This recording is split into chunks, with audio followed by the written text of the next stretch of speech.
My wife Rita and I have traveled around the U.S. and to several countries around the globe. Just this past fall, we visited Greece for 2 weeks and toured Athens and Thessaloniki.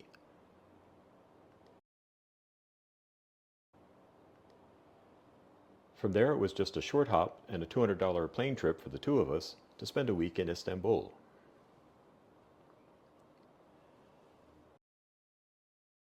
From there, we moved on to Vienna, and we were able to reach the City of Music for even cheaper airfare, just over $100 each. Traveling on to Prague by train was even easier and less expensive, just $18 each for a train ride from Vienna to Prague. And we've done the tourist trips thing plenty of times before we retired, trying to pack a lot of activity into a small period of time. Now, we've also lived the full expat lifestyle, spending 6 years living on the Pacific Ocean in Ecuador. We're about to embark on a 2 or 3 year plan to spend at least 1 month at a time in new places and exploring travel. Let's take a look at some of the benefits of slow travel, using our trip here in Panama as an example. We're here for a month, and on a typical day we really don't have any big plans. We're just not in a rush to do anything. We like to get out as the sun is coming up while the temps are still in the mid-70s, and enjoy a 3-mile walk on the Malecon, maybe in the Casco Viejo, the old city. Not a lot of tourists at this hour, but the locals are already out getting their exercise too. Biking, skating, jogging, walking, little 5-on-5 football, tennis, they're all popular early morning activities. The Malecon stretches 4 kilometers, and we never get tired of the scenery.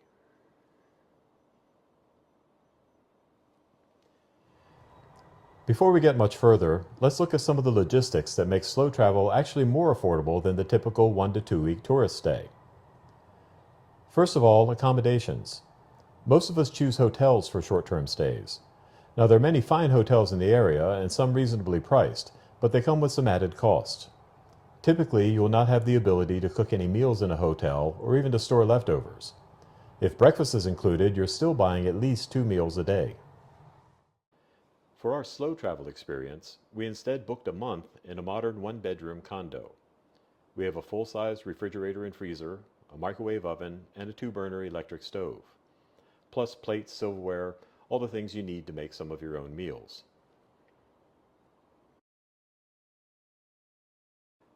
We also have a washer-dryer for our clothes, so even though we're here for a month, we packed fewer clothes than many 2-week tourists must carry around. Our slow travel home costs us a total of $1,165 for the month, including all utilities, high-speed internet, and access to a pool, which works out to less than $42 a day. And that goes a long way to staying within our travel budget of $3,000 a month. So let's get back to the advantages of having an equipped kitchen. Although we still eat out from time to time, we can now take advantage of what I consider the best part of travel, shopping at the local markets. This is the San Felipe Neri Mercado, just a short walk from our condo. I wish I could share with you some of the wonderful aromas that hit you when you walk in the door and inhale that smell of fresh fruits and vegetables. Here we can get produce that's half the cost and twice as fresh as what we could find in the grocery stores. Another section of the Mercado has vendors selling chicken, pork, and beef, all cut to order and also cheaper than the chain stores.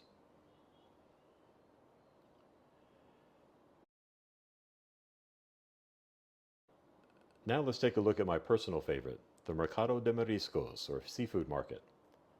This is even closer to us. In fact, we can see it from our condo. Every day this market is full of a variety of seafood, all from the previous night's catch.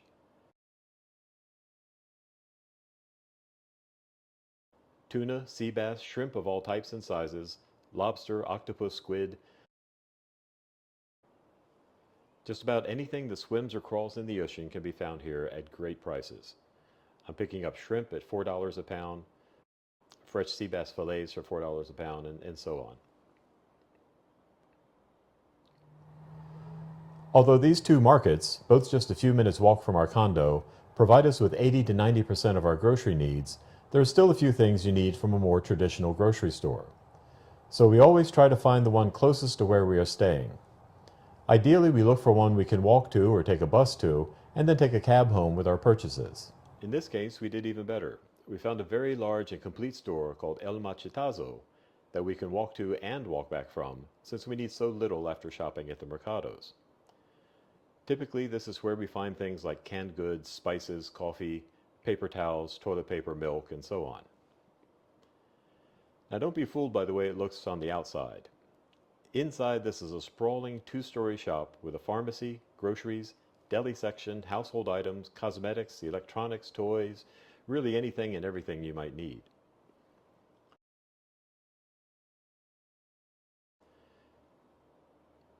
Now to finish up on our slow travel shopping needs, there's one other thing that is usually a good idea to look for in your temporary home. We're here at the big mall, the Albrook Mall in Panama City, Panama. And if you're a tourist, you're not necessarily looking for malls. But if you're going to be living someplace for a while, it's sometimes a good idea to find out if there's a place where there's a lot of different types of stores. Now, we go shopping at the mercados and the local places, but every once in a while something comes up. Like, for instance, I broke my pair of eyeglasses. And by the way, a good travel tip is always carry an extra pair of eyeglasses, especially if you're doing slow travel. So in order to find a place to get my eyeglasses repaired, we came down here to the Albrook Mall. A short Uber ride of $3.50 brought us to the Albrook Mall, which is a terrific find for our stay in Panama City. This mall is huge. It's the second largest in the Western Hemisphere, covering over 4 million square feet, with 700 businesses, several food courts, sit-down restaurants, 2 grocery stores, a bowling alley, and a movie theater complex. We easily found this optical shop, one of at least half a dozen, where the helpful optician popped my lens back in the frame and secured it with a new screw. Best of all, she refused to accept payment for the repair, smiling and telling us no problema. As I mentioned earlier, Rita and I have done all kinds of travel, from short tourist hops to actually becoming full-time expats. So let's talk about some of the advantages to our current slow travel plans, starting with comparing it to basic tourism. It may seem counterintuitive, but taking a typical one-week vacation to an overseas location can actually cost you more per day than living there for a month. For example, our month in Panama City is on track to cost us less than $3,000 or $100 a day. A quick look on the internet shows a comparable space with a pool in this area would cost at least $700 for 7 nights, including breakfast. With no kitchen, however, you are spending at least another $50 to $75 for lunches and dinner for 2. So you could be spending up to 70% more per day for your visit than we're paying per day for our month. The biggest boon is not to your wallet, but to your psyche. It's much more relaxing when you know you have plenty of time to unpack, look around, and really enjoy yourself. Let's face it, a 7-day vacation is really just 5 days, as the first and last day are taken up with travel plans. With a month stay, if you get up one day and don't feel like doing anything but lounging by the pool, you don't have to feel like you've just wasted 20% of your vacation. When comparing slow travel to being a full-time expat, it's a little different, as many of the benefits are the same. However, with slow travel, you don't have to worry about the legal and financial hassles of applying for residency. Plenty of countries offer 90-day stays to U.S. or Canadian passport holders. Mexico and Costa Rica currently allow 6 months, and Albania grants U.S. citizens a full year on your passport. Variety is an important perk to us as well. Every country we have visited has had its own pluses and minuses, and we love being able to sample cultures and foods from around the world. Freedom is also an important perk in today's sometime volatile world. If some sort of natural or man-made event happens, or if you just decide there's something you don't like or someplace you'd rather be, it's easier to just pack up and leave if you don't own property, have lots of furniture, or have a long-term lease that you have to break. Let's get to the nitty-gritty of budgeting and how to afford the roaming lifestyle. The first thing to consider is, what kind of roamer do you want to be? There are those who simply take a few months of the year to travel. Maybe you just want to spend your winter someplace warm, or get away to cooler climes in the summer. Let's call these extended getaways. Then there are those who want to maintain a base in their home country, but spend most of the year exploring. We'll call them part-time expats. And lastly, there are the true roamers, those who have decided to go all out and sell their homes, sell or store most of their belongings, and just travel non-stop as long as they are able. Now, extended getaways is the simplest form of slow travel. Put a hold on your mail or arrange for a forward, close up the house, and take off for a month or two. You can still take advantage of some of the things I alluded to earlier. The biggest expense in overseas travel is getting there and getting back. Once you fly to, say, Europe, you'll find that getting around from country to country is really very affordable. Depending on your targets and your frugality, a couple can easily live in 2 or 3 European countries during a 3-month stay for $2,000 to $3,000 a month, plus that round trip across the Atlantic, of course. Now, the middle of the road option gets a little more complicated. The U.S. Post Office won't hold your mail for more than 30 days, so you're going to have to look for solutions like using a virtual mailbox or a mail forward, having neighbors collect your mail, forwarding to a family member, and things like that. Now, this, of course, can be a pain when you come back home and need to switch everything back.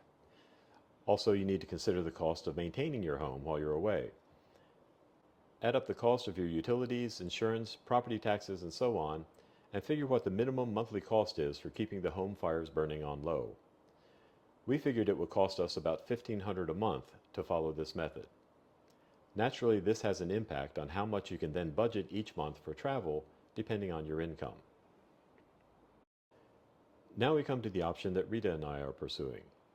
We have our house on the market, and if it sells, we will dedicate the next 3 years or so to roaming the world. There will still be the cost of maintaining things like virtual mail, streaming services, health insurance, and in our case, storage for our household goods, but it drops our monthly U.S. expenses down to less than $700 a month. With our combined Social Security income and a pension, that means we can easily afford the $3,000 a month travel budget, with a comfortable cushion for emergencies or unexpected expenses. Big bonus to this method as well, the U.S.-based costs will be more than offset by the interest we will earn by investing the money from the sale of our home into secure accounts like CDs or share certificates. In fact, we'll actually earn money while we travel, increasing the size of our nest egg. Now, this is the fun part, choosing destinations, where to go when the whole world is ready and waiting for you. Now, naturally, a lot of this has to do with personal preferences. Rita and I would prefer to route our travels so that we avoid cold weather. We have target countries in mind, but we're pretty flexible about which ones and in what order. Frankly, a lot will have to do with where we find the cheapest airfare. We chose Panama for this winter not only because it's warm, but because it was easy to get to and flights were inexpensive. Now that we're in Panama City, we can easily and cheaply get transportation to the beach for that second part of our stay. I've talked to roamers who don't plan too far ahead. Their next home depends mostly on where they can find a travel bargain. They make big use of things like Google Flights to try and spot bargains and the excellent rail system through most of Europe when planning their next stop. Where to stay is also important. We find it best to stay away from the high tourist areas. Housing is easier to find and more affordable, and when you're around for a longer stay, taking a day or two off to visit the big sites is not a big deal. It's actually quite a nice break. We prefer to be in an area that has access to goods and services that we'll need and good public transportation. This is also a better way to get to know what the country is really like and how the people really live, away from the maddening crowd. I'll give you an example. We're thinking about spending a month or two in France. Our current target is the village of Fontainebleau. With a population of about 16,000, it's big enough to have all that we need and small enough so that we can enjoy French village life. It has an extensive local bus system, and it also has a rail system that can get us to Paris for a day trip in only 45 minutes, or to Lyon in about twice that. A common question I've heard is, don't you get lonely on the road? How do you find people to help with any problems, or just to talk to? Well, this is a consideration, especially if you don't speak the local language. For a little more insight on this, we met up with 2 expats here in Panama City, Lisa Woman and Stuart Singleton, to discuss their strategies for fitting in. Oh, well, I have a secret weapon. Okay. My secret weapon is this little wallet.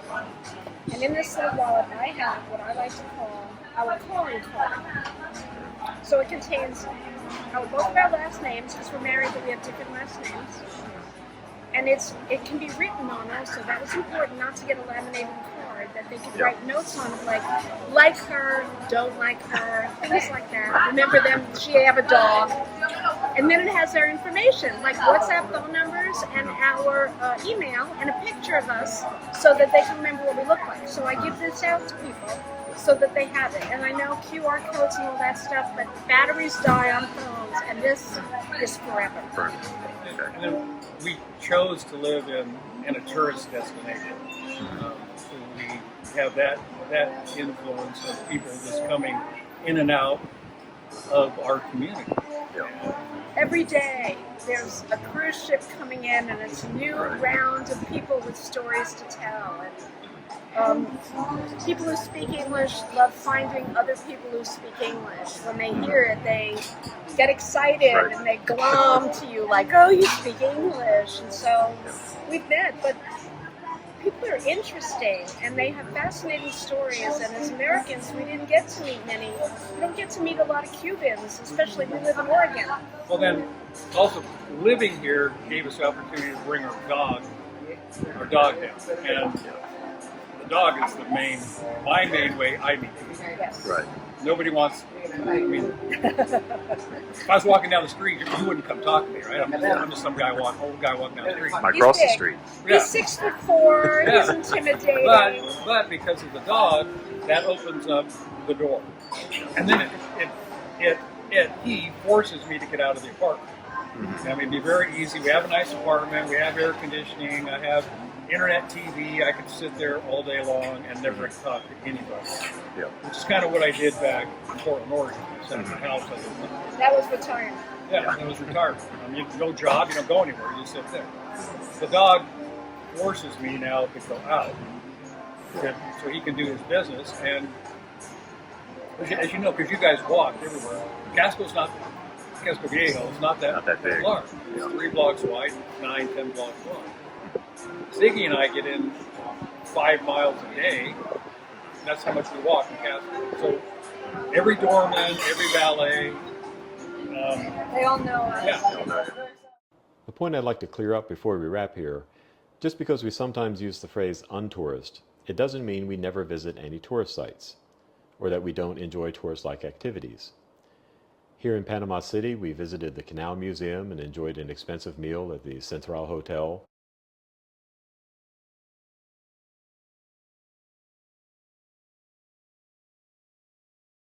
We've taken a ferry out to spend a part of the day at Tobago Island, visiting the historic town and relaxing on the beach.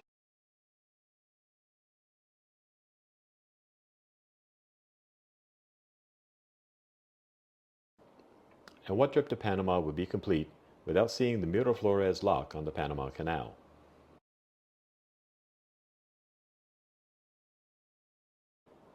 But the difference is our visit is not controlled or defined by the tourist attractions.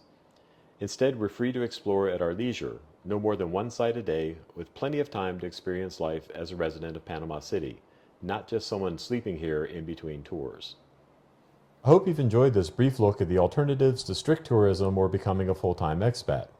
While I know not everyone is ready to sell everything and take off on a multi-year adventure, remember there's no wrong way to experience slow travel. There's only the way that works best for you.